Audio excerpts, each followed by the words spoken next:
Now, this does violate conventional wisdom. Most people in this room, most of you are very friendly toward life extension. You might be rabid about it. Might be your life, your passion, like it is mine. But that's not the truth for most people. Most people have a deathist meme built into them, which evolved over thousands and thousands of years to kind of rationalize and explain away death, because we just couldn't avoid it.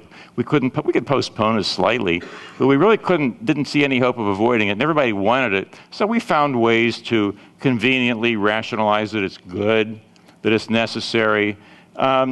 So that is what most people think right now. Most people in this world, the vast majority, have no idea that extreme life extension, age reversal, is on the horizon. Oh, some people think, oh yeah, it'll happen maybe in 1,000 years or a couple of 100 years, but hardly anybody understands that it's going to happen almost overnight comparatively. So one of the challenges we're going to have in this room today is to be able to get this message out to the world and get more people to understand this, so that people that can make a difference will now be open to supporting some of this research. Is this controversial? Sure. We had some discussion at dinner last night where we're seeing some religions that are opposed to extreme life extension. We're playing God and this and that. They say, hard science is one thing, but gee, I mean, this is a bad idea. The fact is that that this is something that people have been born with. It's going to take some time to overcome, but it's not based on a whim or a fantasy. It is based on hard science, and it's also based on the law of accelerating returns. And this is a key issue. This will change your lives, just as it's changing your life already, whether you're aware of it or not. It will change the life of virtually everybody alive. And the law of accelerating returns is simply exponential growth rather than linear growth. Now, the difference between these two, I'm sure most people understand, but linear growth is if you take $1 and you add $1 to it every year. In the second year, you have $2. Third year, you have $3. In 10 years, you have 10. In 30 years, you have 30. Exponential growth, if you take that $1 and double it every year, at the end of the second year, you have $2, just like linear growth. And it looks the same. If you go to year 3, you double it again, and now you have $4 instead of 3 with linear growth. It still kind of looks the same, but you can see it's pushing away from it a little bit. But when you go to, if you take a look at the scale, the line at the left on the top would be linear and exponential growth just getting geared up. Right now, we're starting to take off. And when you take exponential growth and you double it for 10 years, you've got 1,000, not 10. When you double it for 30 years, or you double it every year for 30 years, you've got 1 billion, not 30. Now, why is this significant? It's significant because the power of our technology, especially computational power, is doubling every year, and the doubling factor is even growing a little bit. That means these tools, which are largely being used more and more in life extension research, in biology and biotech, are doubling in power every single year. Now look at these sophisticated, complex tools that we're used to, and most of us don't even understand what we're using today, but imagine tools being 1,000 times more powerful in 10 years. Imagine tools being a billion times more powerful, not in 30 years, it's actually projected they'll be 1 billion times more powerful in 20 years. And imagine what tools that powerful, imagine the effect they would have on research that's going to make you young again. It's mind-boggling. Now, why hasn't this happened so far? Why hasn't cancer been cured because of exponential growth? Why hasn't heart disease been cured? Because we've largely been building upon the previous hit and miss kind of technology to develop drugs, to do this and do that. Only now is biotechnology becoming, merging, it's meeting with information technology.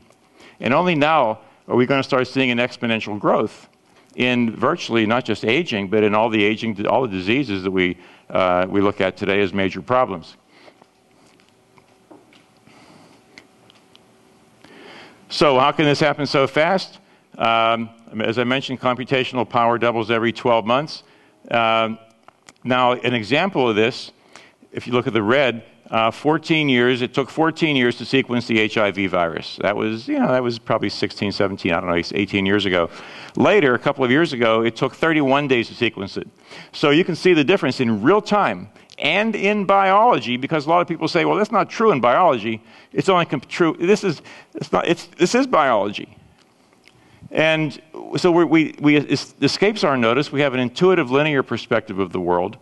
We're used to building on what we lived with and what we're used to, but now I think you can all see what's happening in computers and cell phones. This same thing is going to be happening in biotech and is right now. An interesting aspect of the law of accelerating returns is there's a deflationary factor built into it. That means the same technology, the power per dollar, falls in half in price every single year, roughly. Now, here's another example. In 1990, it cost $10 to sequence a base pair of DNA. Now it's way under a penny. The Human Genome Project started in 1989. We understood 1/10,000th of the human genome, the blueprint for life.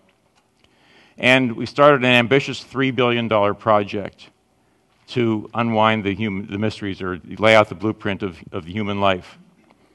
Well, there was a lot of detraction, especially from the scientific community. This wasn't enough money. It'll never happen. It can't happen in 1,000 years, maybe 100 years. Who knows? But everybody says, don't do it now. They understood 1/10,000th of the human genome in 1989.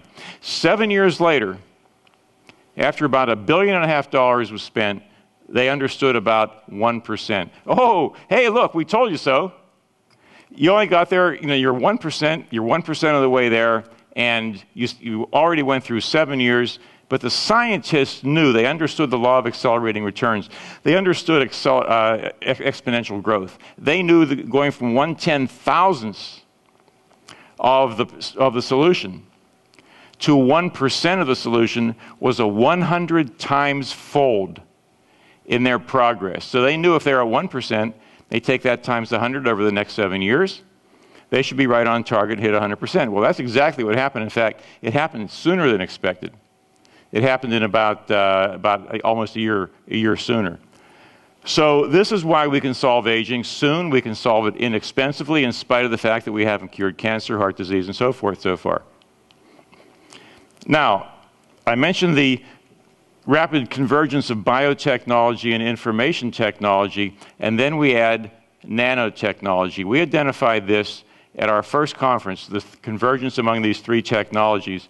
Since then, it's been corroborated in many publications and many other conferences. And in nanotech, we go way beyond the limits of biology. I mean, the limits are just our imagination, assuming they fall within the laws of physics. Now, these are some great things on the horizon. They're starting now. And what can we do today? Well, we have existing technologies. Most of them aren't new. Mostly it's knowledge, lifestyle, and the average person can add about 15 years to his or her life. And that's by following simple things. But then you still die. You get old and you die. You might even die more comfortably, but you're dead. But the Manhattan Beach Project might buy us 1,500 years instead of 15 years. Of course, you have accidents, things like that. We're not here to talk about those. But look at the difference. This is the first time in history. Now, taking care of yourself means so much more. Now you have the brass ring, the open-ended lifespan brass ring to grab a hold of. It should make more sense to take care of yourself. So the concept is to live as long as possible, using today's knowledge to increase your odds of being alive, to take advantage of tomorrow's technologies, which are now being developed. And we're going to just touch on some of the technologies that we covered in the last 2 days. And then, of course, the reason we're here is to accelerate the development of these technologies.